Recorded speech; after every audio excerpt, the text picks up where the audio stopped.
The readings this Sunday present a challenge. How do you connect the Decalogue, the Ten Commandments, the folly of the cross, and the cleansing of the temple? They don't make sense. God's law, corrupt human nature, and Christ's suffering. One would think that the Ten Commandments would have been enough. For the Jews, it was an incredible manifestation of God's special care for Israel. What other nation on earth has such just laws? We are told that the tablets of the law were placed in the Ark of the Covenant, and even Jesus summarized all of the law in the two great commandments. Love the Lord your God with all your mind and with all your heart, and love your neighbor as you love yourself. Yet we see in the gospel how human beings can corrupt the spirit of the law, turning our Father's house into a den of thieves. This, we know, is a consequence of the way God created us to be free. Being free is to choose to love God, but it also means we run the risk of failing to do so. We create prisons of our own ideology and design and ensnare ourselves in the lies we spin. Think about it. The money changers were there to exchange the foreign, unclean, Gentile coins which violated temple purity, both in the use to buy the animals for sacrifice and the very bringing of such coins into the temple. These changers were part of the false belief that alienates us, estranges us from one another, and imprisons us. Remember that God's revelation in the book of Exodus is that of a liberator, of one who delivered Israel out of its bondage. So here we come to my gospel question. What are your places of slavery, the things that hold you back? Well, for many of us, our fears enslave us. We build up walls and defenses that keep us safe, or so we think. But in fact, they isolate us in towers of pride and arrogant superiority. The first three commandments confront this type of imprisonment by recognizing the absolute reality of one God and our reverence in both our speaking about God and in keeping Sabbath, the ordering of our time, all our days to the sacred, our being aware of God. For others, our ideologies enslave by defining reality and our world according to our own likes and dislikes. We dismiss others. We judge others. We annihilate others. As wretchedly vile as the violence of ISIS is, it is the corruption of human freedom that follows a false god of its own making, an ideology of religious genocide. But I want to warn each one of us here that there's only a difference of degrees between them and our own murderous ways. How often do our prejudices and biases destroy the other? How many times have we rejected another, gossiped and destroyed the good name of another, or wished ill upon another? If we are honest with ourselves, we know it is there. The French philosopher Emmanuel Levinas has written on this as our horror at the face of the other. He rightly contends that when we look into the face of the other, we are confronted with an ethical demand to care or to not care, to love or to hate.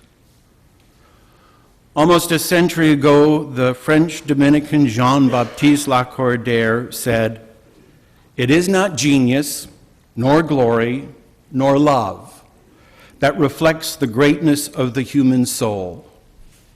It is kindness."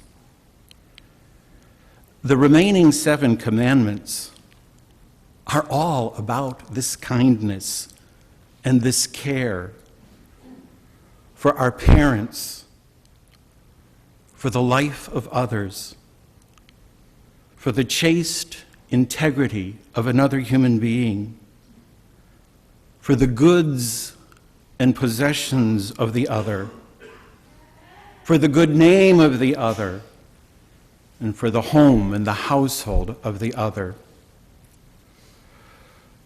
We can see how these 10 commandments were given for our freedom, for our deliverance, which shows us how wrong we can be about freedom, true freedom. If the cross teaches us anything, it shows us the wisdom of God.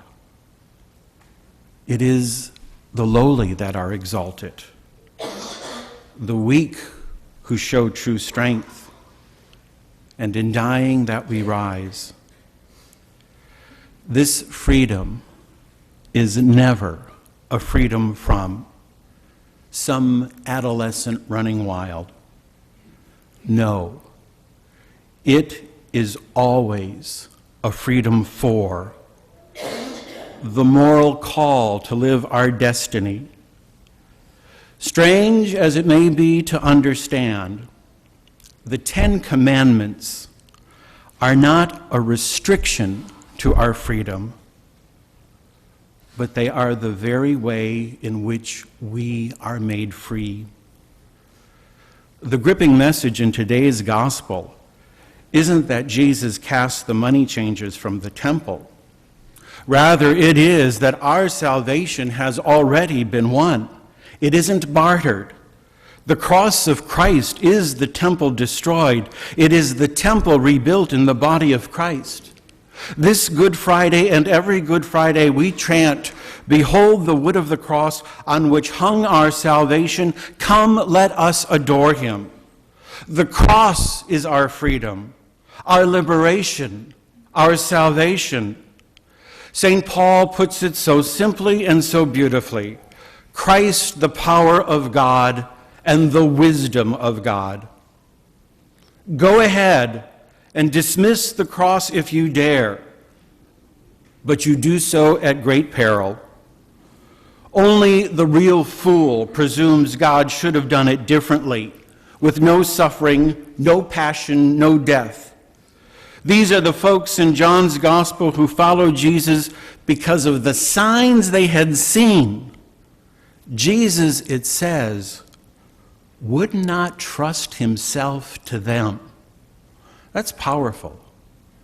Jesus wouldn't trust himself to these people who followed him because of the works he did. There's an interesting contrast here. If you recall the previous verse, many began to believe in his name when they saw the signs he was doing. On the one hand, The crowd believes him because of the signs he does. But Jesus does not believe them because of their lack of inner conviction or personal integrity. The contrast is between faith that rests on externals and faith that arises from within. Strangely, we can believe in externals, the trappings of religion, but miss the internal dimensions. These externals are meant to serve the inner reality. I'm afraid that in our media-driven culture, it's very easy to abandon our search at the surface of things. We don't make the time to discover, to move past the outer shell and find the inner blessing.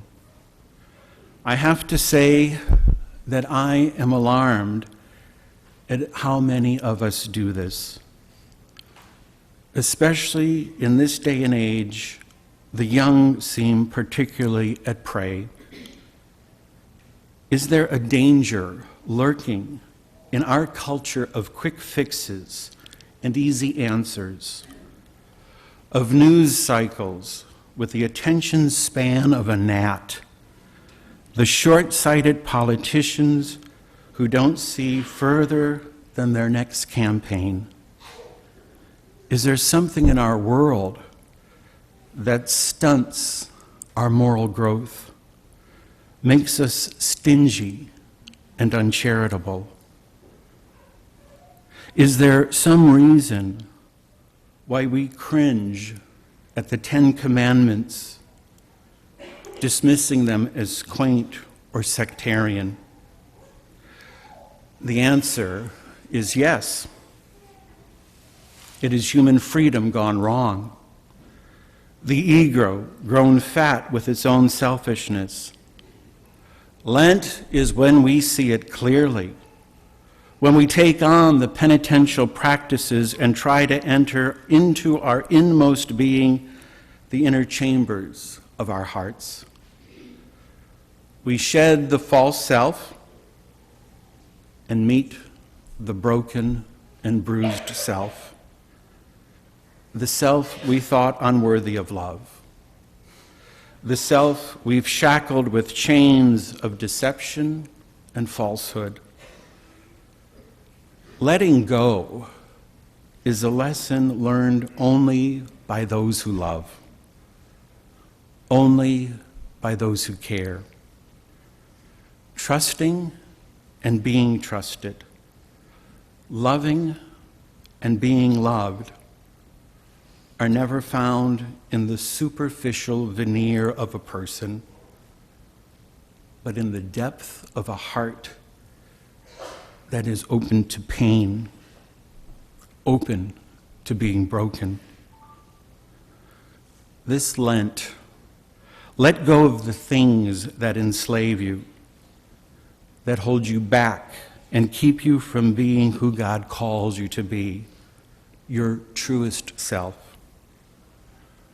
Go beyond the trappings and the obstacles that keep you from God, from your Father's house, from Christ.